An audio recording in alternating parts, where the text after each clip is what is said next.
तो नमस्कार दोस्तों, एक बार फिर से आपका मेरे प्यारे से यूट्यूब चैनल फिजिक्स दीवाना क्लासेस में बहुत बहुत स्वागत है। तो आज का ये वीडियो है बहुत ज़्यादा कंट्रोवर्शियल टॉपिक के ऊपर होने जा रहा है, जिसमें मैं scientific temperament, scientific society plus जो रिलीजियस सोसाइटीज है, दोनों के बीच में डिफरेंशिएट होने वाला है। क्योंकि आज का जो टॉपिक है, एज आपको मालूम होगा, जैसे मैंने अपने स्टेटस पे लगाया हुआ था कि मैं किस टॉपिक के ऊपर वीडियोस लाऊं, उसमें मैंने 4 पोल दिए हुए थे, है ना। उसमें एलियन से लेकर हर चीज के बारे में मैंने दिया हुआ था, और साथ में मैंने ये भी लिखा हुआ था गॉड एग्जिस्टेंस के बारे में। तो आज का जनरली हमारा एज अ साइंटिफिक सोसाइटी के तरफ से मैं वो बताने जा रहा हूँ कि साइंस जो कह रहा है गॉड एग्जिस्टेंस के बारे में, क्या सोचता है साइंस। हमारे रिलीजियस जो चीजें कहती है, रिलीजियस बुक्स है, और जो हमारी साइंस है, दोनों में ऐसी क्या डिफरेंसेस है, आज मैं आपको वो चीज बताने जा रहा हूं। तो बहुत इंपॉर्टेंट बात होने वाली है, बहुत ज्यादा नेसेसरी बात है, इसीलिए बढ़िया तरीके से सुनिएगा आप लोग, ठीक है। तो वीडियो को स्टार्ट करते हैं। सबसे पहली बात आ जाती है कि भाई हमारी साइंस, देखो, अगर वर्ल्ड को देखा जाए ना, वर्ल्ड को देखा जाए तो वर्ल्ड एज अ सीमित नहीं है। मतलब वर्ल्ड की आप कोई बाउंड्री फिक्स नहीं कर सकते, हम हर चीज की बाउंड्री फिक्स कर सकते हैं, लेकिन इस यूनिवर्स की बाउंड्री कैसे आप फिक्स कर सकते हो। सबसे पहली बात कहूं मैं आपसे, तो मान लो ये हमारा अर्थ है, अर्थ के बाहर यहाँ पे अपना क्या हो जाएगा, यहाँ पे मून देखोगे एज अ सैटेलाइट है। भाई अर्थ का सैटेलाइट तो मून ही है ना, ये नेचुरल सैटेलाइट है अर्थ का, ये moon is the natural satellite. Artificial satellite जो इंसान बनाते हैं वो वाली बात नहीं कर रहा मैं, नेचुरल सैटेलाइट की बात कर रहा हूँ। और आपको मालूम होगा यहाँ पे बहुत सारे प्लैनेट्स है, और यहाँ पे बहुत सारे प्लैनेट्स है, यहाँ पे बहुत सारे प्लैनेट्स है, यहाँ पे सन, मार्स, जुपिटर, मरकरी, है ना, नेपच्यून, प्लूटो, बहुत सारे प्लैनेट्स आ जाएंगे। प्लूटो तो अब प्लैनेट की कैटेगरी में नहीं रहा, लेकिन इसमें बहुत सारे प्लैनेट्स आएंगे। तो कहने का मतलब ये है कि ये हमारा मिलकर क्या बनाता है, सोलर सिस्टम। बहुत ध्यान से बात सुनना, क्योंकि बहुत ज्यादा इंपॉर्टेंट और कंट्रोवर्शियल टॉपिक उठाया हूं मैंने, आज आप ही के लिए उठाया, ठीक है। तो ये है हमारा सोलर सिस्टम। जो हमारा सोलर सिस्टम है, अगर आप सोलर सिस्टम से बाहर निकलोगे तो ऐसे ही बहुत सारे आपको सोलर सिस्टम मिलाकर बहुत सारे ऐसी सोलर सिस्टम मिलेंगे, तो आपका एक मिल्की वे गैलेक्सी बन जाएगा। मिल्की वे गैलेक्सी मतलब मिल्की वे गैलेक्सी कौन सा गैलेक्सी है जिसमें हम लोग अभी रहते हैं, है ना। मिल्की वे गैलेक्सी कौन सा गैलेक्सी है जिसमें हम लोग रहते हैं। ऐसे बहुत सारे सोलर सिस्टम्स को मिला के एक हमारा मिल्की वे गैलेक्सी बन रहा है। और ऐसे मिल्की वे गैलेक्सी के पास एक और गैलेक्सी है, एंड्रोमेडा गैलेक्सी का नाम सुना होगा आपने। और वैसे ही बहुत सारे दूर दूर में ऐसी लाखों करोड़ों गैलेक्सीज है, और लाखों करोड़ों गैलेक्सीज को मिला के क्या बन रहा है, हमारा एक वो यूनिवर्स बन रहा है, ठीक है। हमारा एक क्या बन रहा है, यूनिवर्स बन रहा है। तो हमारा क्या बन गया, एक यूनिवर्स बन गया ऐसे बहुत सारे गैलेक्सीज को मिलाकर, है ना। The combination of many galaxies हमारा क्या फॉर्मेशन कर दिया, यूनिवर्स। और यूनिवर्स, बहुत सारे यूनिवर्स मिलाकर क्या बन गया, मल्टीवर्स बन गया। आपने मल्टीवर्स की थ्योरी सुनी होगी। मल्टीवर्स मतलब ऐसे ही बहुत सारे मल्टीवर्स, और हो सकता है कि मल्टीवर्स के आगे भी कुछ हो, ठीक है, मल्टीवर्स के भी आगे कुछ हो। यहां तक कि हम लोग जब भी बात करते हैं ब्लैक होल के कंसेप्ट के बारे में, तो ब्लैक होल में ऐसा नहीं है कि वहां के फिजिक्स के और मैथमेटिक्स के लॉ फेल हो जाते हैं। नहीं नहीं नहीं भाई, ये कभी मत सोचना। हम लोग ब्लैक होल के पास जाकर उसकी, क्योंकि हमें मालूम है कि जैसे अगर हम लोग स्पेस टाइम कर्वेचर की बात करेंगे, स्पेस टाइम कर्वेचर की बात करेंगे, that today we are discuss about the space time curvature. तो स्पेस टाइम कर्वेचर क्या होता है, ये एज अ हम लोग ग्रेविटी को G equal to m1m2 by r square, sorry F equal to G m1m2 by r square, where G is the universal gravitational constant, ठीक है। मैंने क्या कहा, F equal to G m1m2 upon r square, where G is the universal gravitational constant. हमारा क्या है, G है अपना यूनिवर्सल ग्रेविटेशनल कांस्टेंट है। तो कहने का मतलब ये है कि हम न्यूटन के तरीके से मैं नहीं समझा रहा, आइंस्टीन के तरीके से समझाने की बात कर रहा हूं। आइंस्टीन ने क्या कहा था, ग्रेविटी क्या है आपका, स्पेस टाइम कर्वेचर है। मतलब मान लो कोई फैब्रिक है, मतलब मान लो कोई चादर है ना, कोई कर्टेन है ना, कोई मतलब ऐसे मान लो कोई चादर है मेरे पास, बेडशीट है, तो बेडशीट में मैंने एक बॉल डाल दिया हैवी मास का, स्पेस टाइम कर्वेचर में, या हमारा चादर में मैंने हैवी टाइप की मेटल की बॉल डाल दी, तो वो क्या होगा, बैंड हो जाएगा। तो क्या कहा था हमारे आइंस्टीन ने कि जो हमारा ग्रेविटी इज नथिंग, हमारा स्पेस टाइम कर्वेचर है, और स्पेस टाइम कर्वेचर में जिस हमारा जिस प्लेनेट का मास जितना ज्यादा है वो उतना कर्व बनाती है, उतना ज्यादा कहें तो हम वो नीचे फैब्रिक दब जाता है ना। किसने कहा था? हमारे आइंस्टीन ने कहा था। तो ये बहुत ज्यादा इंपॉर्टेंट बात हो जाती है हमारे लिए जब भी हम लोग साइंस की फील्ड में साइंटिफिक लैंग्वेज में समझने की कोशिश करते हैं इन सब साइंटिफिक लैंग्वेज को, तो हमें पता चलता है कहीं ना कहीं ये यूनिवर्स मैथमेटिक्स और फिजिक्स के लॉ पे बेस है, और केमिस्ट्री के भी लॉ पे कह सकते हैं। कहीं ना कहीं यूनिवर्स में फिजिक्स और मैथमेटिक्स की ही लॉज है।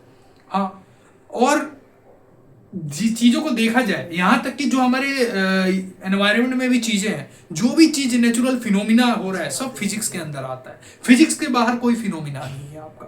मतलब मानोगे जैसे मैं हैंड को मूवमेंट कर रहा हूँ, मैं चल पा रहा हूँ, फ्रिक्शन यहाँ पे है, फिर अपवर्ड फोर्स सही है, डाउनवर्ड फोर्स सही है, मेरा नेट मास बैलेंस है, सेंटर ऑफ मास भी सही जगह पे है, हमारा ग्रेविटी की बैलेंस भी है, हर चीज बढ़िया तरीके से, तभी तो ये रियलिटी में पॉसिबल हो पा रहा है।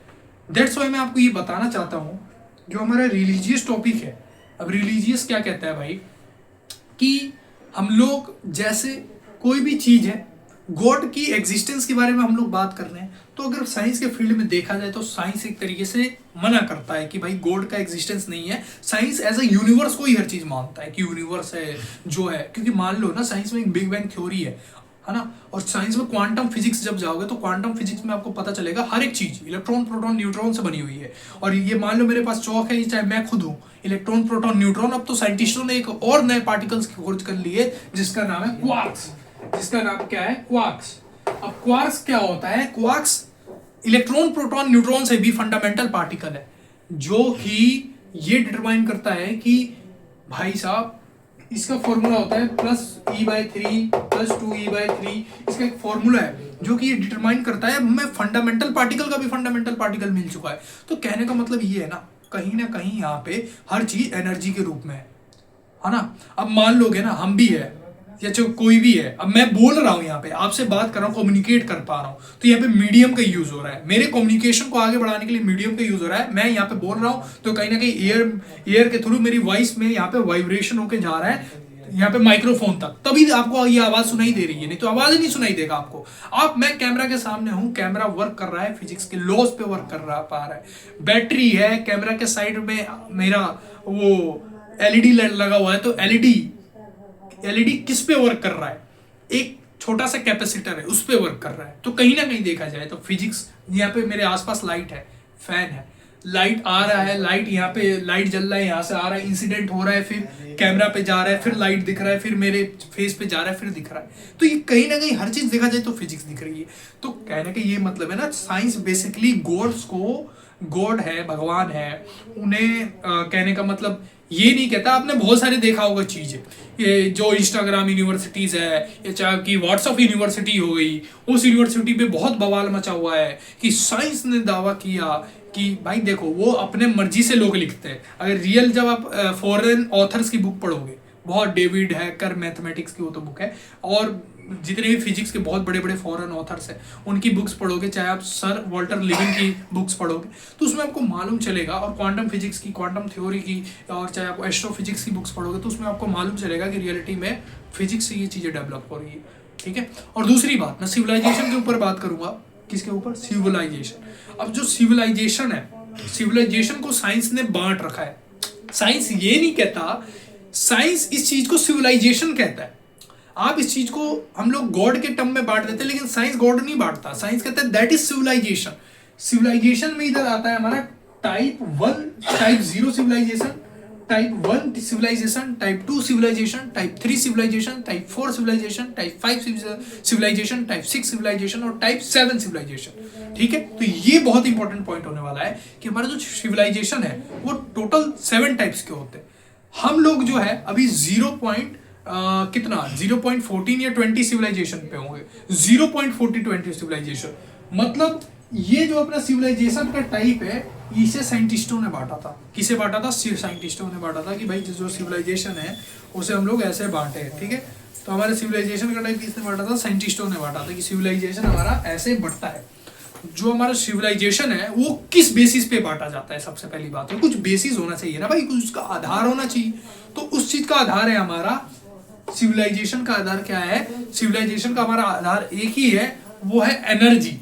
मतलब जो ऑर्गेनिज्म या जो सिविलाइजेशन एनर्जी को जितना एफिशिएंट वे और जितना एडवांस वे में यूज करने का तरीका जानती है, वो उतनी एडवांस सिविलाइजेशन कहलाती है। यदि मैं एनर्जी को बहुत तगड़ा यूज करना जानता हूं, मतलब मान लो कि जो इस अर्थ पे किसी को नहीं मालूम है वो मैं जानता हूं, मतलब मान लो मैंने एंटी ग्रेविटी व्हीकल बना ली, मैं लाइट की स्पीड से ट्रेवल करने लग गया, तो मैं यहाँ पे 3-4 सिविलाइजेशन में आ जाऊंगा, क्योंकि मैं तो लाइट की स्पीड से ट्रेवल कर रहा हूँ भाई, 3 × 10⁸ मीटर पर सेकंड की स्पीड से ट्रेवल कर रहा हूँ। That's why. तो ये इंपॉर्टेंट चीज है कि हम लोग जब सिविलाइजेशंस को बांटते हैं तो उसमें एनर्जी का डिस्ट्रीब्यूशन करते हैं कि जो स्पीसीज जितना ज्यादा एनर्जी का यूज करना जानती है वो उतनी एडवांस सिविलाइजेशन कहलाती है। मान लो टाइप 0.14 सिविलाइजेशन पे हम लोग हैं आज से, मतलब कितने 2050 में या हमारा 100 साल 200 साल बाद हम लोग टाइप 0.70 सिविलाइजेशन में पहुंच जाएंगे। सॉरी, टाइप 0.70 कह रहा था, टाइप 0.70 सिविलाइजेशन में पहुंच जाएंगे, बिकॉज हमें कुछ एनर्जी का, अभी देखो हम लोग एनर्जी का कैसे यूज जानते हैं, हम लोगों ने एनर्जी से सोलर प्लांट्स बना रखे हैं। सोलर प्लांट्स को हम लोग देखो सन की एनर्जी को कन्वर्ट कर रहे हैं, है ना। थर्मोडायनिक में भी यही रूल यूज होता है। फिजिक्स देखो, यहाँ हर जगह फिजिक्स है, फिजिक्स बिना कुछ नहीं है, इसीलिए फिजिक्स वही जो दीवाना बना दे, इसीलिए फिजिक्स दीवाना का नाम चैनल है, ठीक है। तो यहाँ पे आप देखोगे तो जो आपका सिविलाइजेशन है, सिविलाइजेशन का कंसेप्ट क्लियर रखना आप कि सिविलाइजेशन 1 में भी नहीं है, हम लोग 1 के आसपास। और यहाँ पे इंडिया में अगर इंडिया का ऐसा हालत रहा कि मतलब मान लो यही सब ये कहीं डेवलप नहीं हो रहा, यहाँ पे नौकरियां नहीं मिल रही, भाई अगर इन्हीं के बेसिक नीड ही नहीं मिलेगा तो हमारा रिसर्च डेवलपमेंट तो बहुत पीछे है। तब तो हम सिविलाइजेशन की बात कर रहे हैं, फिर तो हम बहुत पीछे हो जाएंगे। जो हमारे पास अभी भी सिविलाइजेशन है ना, उससे भी पीछे हो जाएंगे।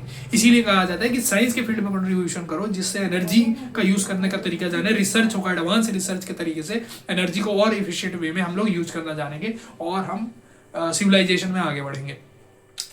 जो सिविलाइजेशन टाइप 1 और 2 में आता है, उस सिविलाइजेशन के पास मतलब मान लो धरती की एक से तगड़ी नॉलेज होगी, और मान लो जो 2 से 3 सिविलाइजेशन में आ जाता है वो हाई स्पीड से चलेगा। हाई 2, 3, 4 आ गया तो मान लो 3 से 4 में वो लोग लाइट की स्पीड अचीव कर लेंगे। लाइट की स्पीड अचीव कर लेंगे तो उसके लिए टाइम स्लो हो जाएगा। लेकिन देखो जो 3 और 4 सिविलाइजेशन है ना, एक बात ध्यान में रखना, ये लोग, हम लोग कहते नहीं है कभी कभार कि भाई यार वो मेरा पास्ट देखता है या मेरा फ्यूचर देख लेता है वो बंदा, कि मतलब लग रहा है ये बंदा टाइम ट्रेवल करके आया है। टाइम ट्रेवल का कंसेप्ट हम लोग कहते हैं कि भाई ये जरूर टाइम ट्रेवल होगा। भाई टाइम ट्रेवल क्या है ये तो सोचो कभी। टाइम ट्रेवल इज नथिंग भाई, वो सिविलाइजेशन में ज्यादा आगे है हमसे। जनरली हम लोग पीछे हैं, वो लोग 3rd सिविलाइजेशन 4th सिविलाइजेशन से बिलोंग कर रहे हैं। लेकिन मान लो कोई टाइप 4 सिविलाइजेशन का बंदा हमारी अर्थ पे आ गया, ठीक है, अर्थ पे आ गया टाइप 4 सिविलाइजेशन का बंदा, तो हमें चेंज नहीं कर सकता। मतलब कुछ मान लो जैसे हम लोग डेली लाइफ रूटीन करते, कुछ चेंज नहीं कर पाएगा वो। क्यों नहीं चेंज कर पाएगा? क्योंकि उनके पास वो बाउंड्री होती है, उतनी कैपेबिलिटी नहीं होती। और जो टाइप 5 सिविलाइजेशन का बंदा है तो वो थोड़ा उससे एडवांस हो जाता है। फिर उससे एडवांस कहने का मतलब वो फिर हमारे लाइफ में, मतलब यहाँ पे हमारे साथ भी रह सकता है इधर उधर। टाइप 4 वाला बंदा देख सकता है हमारे पास्ट फ्यूचर को, लेकिन टाइप 5 वाला बंदा यहाँ पे आके साथ में रह सकता है। इसीलिए बी अवेयर, ठीक है, टाइप 5 सिविलाइजेशन से। और टाइप 6 सिविलाइजेशन हम भगवान की तरह कह देंगे, देवता की तरह कह देंगे, है ना, देवता का कॉन्सेप्ट आ गया, ठीक है। टाइप 6 सिविलाइजेशन, तो ये साइंस के फील्ड में भाई भगवान देवता नहीं है, ये इन्होंने एनर्जी का डिस्ट्रीब्यूशन अच्छे तरीके से कर रखा है। क्या कर रखा है? एनर्जी को अच्छे तरीके से डिस्ट्रीब्यूट कर रखा है। दैट्स व्हाई इन्हें हम लोग ये कहते हैं कि भाई टाइप 6 सिविलाइजेशन है। और ये लोग अगर इन्हें कहा जाए ना तो इनके पास पूरा अर्थ बनाने की कैपेसिटी आ जाएगी। अर्थ की तरह बहुत सारे प्लेनेट बना देंगे, यूनिवर्स बना देंगे, गैलेक्सीज बना देंगे। टाइप 6 सिविलाइजेशन के लोग कुछ भी कर देंगे। मतलब मान लो, मतलब राजा हो गए पूरे यूनिवर्स के, भाई भगवान हो गए कह दो, ठीक है, टाइप 6 सिविलाइजेशन। तो आप कहोगे कि भाई टाइप 7 कौन है फिर? जब टाइप 6 ही सारा कर रहा है, गैलेक्सी भी बना रहा है, प्लेनेट भी बना रहा है, किसी के साथ कुछ भी कर सकता है वो, तो टाइप 7 कौन है भाई? फिर टाइप 7 वो सिविलाइजेशन है जिसके अंदर ये सारे सिविलाइजेशन है, ठीक है। टाइप 7 सिविलाइजेशन कौन सा है? टाइप 7 सिविलाइजेशन वो सिविलाइजेशन है जिसके अंदर ये सब सिविलाइजेशन आते हैं। टाइप 6 7 तक नहीं पहुंच सकता कभी भी। हमारी एक लिमिट है कि हम लोग टाइप 0 to 6 तक जा सकते हैं, 7 कभी भी नहीं जा सकते, क्योंकि 7 से ही सारे सिविलाइजेशन बने हुए हैं। तो ये साइंटिफिक कंसेप्ट है, ठीक है। ये मतलब वही लगाने लगना कि ये जो मैंने बताया भाई एनर्जी डिस्ट्रीब्यूशन ये रियलिटी है। जो देखो आप ये नहीं कह सकते कि ये पूरा ब्रह्मा मतलब यूनिवर्स है, और यूनिवर्स में कितने सिविलाइजेशन रहते हैं, रियलिटी में रहते हैं, जनरल सी बात है। अगर जाओगे मार्स पे जाओगे, इधर जाओगे उधर जाओगे, अलग अलग आपको एलिमेंट्स मिलेंगे। उन एलिमेंट्स की प्रॉपर्टी हो सकती है अलग हो, अननोन एलिमेंट हो उनकी प्रॉपर्टी अलग हो। तो आप ये नहीं कह सकते ना बड़े भाई कि भाई हम लोग गॉड गॉड का जो चीज है कि गॉड ही कह दिया टाइप 7 सिविलाइजेशन को कि उन्हीं से सब चीज हो रहा है भाई, क्योंकि ये साइंटिफिक है और फिजिक्स के लॉज पे बेस है हर चीज है। आप जो कहते हैं ना कि फिजिक्स के लॉज भाई यहाँ पे फेल हो रहे हैं, मैथमेटिक्स के लॉ फेल हो रहे, फेल नहीं हो रहे। वहां पे हमें क्या हो रहा है कि उस चीज के बारे में नॉलेज नहीं है। अब मान लो कोई कहता है कि ब्लैक होल के अंदर क्या होता है, तो भाई ब्लैक होल के अंदर कोई जाके थोड़ी ना वापस आया कि बताएगा कि ब्लैक होल के अंदर क्या होगा। अगर कोई बंदा जाके ब्लैक होल के अंदर वापस आया है तो उसका एविडेंस लिया जा सकता था, लिया जाएगा अगर इन द फ्यूचर ऐसा कुछ हो कि ब्लैक होल में से कोई बंदा जाके वापस आ गया। लेकिन बहुत ज्यादा मुश्किल है, क्योंकि उसके अंदर जाके क्या होता है। तो अगर भाई देखो, जब किसी चीज के बारे में तुम्हारे किसी फिनोमिना के बारे में नॉलेज होगा तभी तो डिस्क्राइब करोगे ना उस चीज के ऊपर रिसर्च करके। तो भाई जब मालूम ही नहीं होगा कि उसके अंदर क्या होता है तो कैसे डिस्क्राइब करोगे। हम प्रिडिक्शन कर सकते हैं, और प्रिडिक्शन ब्लैक होल के बहुत सारे प्रिडिक्शन हुए होंगे ऐसे तो, है ना। साइंटिस्टों ने लाखों कोशिशें की होगी प्रिडिक्शन करने की, लेकिन वही बात है कि ब्लैक होल के आसपास हर चीज को हम लोग प्रिडिक्ट करते हैं कि ब्लैक होल के पास कोई बॉडी कितनी स्पीड से खींचेगी, हाँ सबसे ज्यादा कर्वेचर बनाता है। हम कहते हैं कि स्पेस टाइम का कर्वेचर जब फेल हो जाता है तो ब्लैक होल हमारा आ जाता है वहां पे, जो सबसे ज्यादा हाई मास का होता है, जो सारे हमारे ऑब्जेक्ट्स को उसके अंदर मतलब खींच लेता है। उसके बाद क्या होता है कोई नहीं जानता, ठीक है। तो ये रियलिटी है, ये हमारे गॉड का थोड़ा कॉन्सेप्ट था। इससे भी बहुत एडवांस कॉन्सेप्ट करा सकता हूँ, लेकिन आप बताओगे इस वीडियो के पर्सपेक्टिव में कि कैसी लगी तभी कराऊंगा, ठीक है। ओके, फिर मिलते हैं, तब तक फिजिक्स दीवाना चैनल को लाइक सब्सक्राइब शेयर करो, कमेंट करो धांसू वाला कैसा लगा वीडियो उसका कमेंट करना, ठीक। ओके।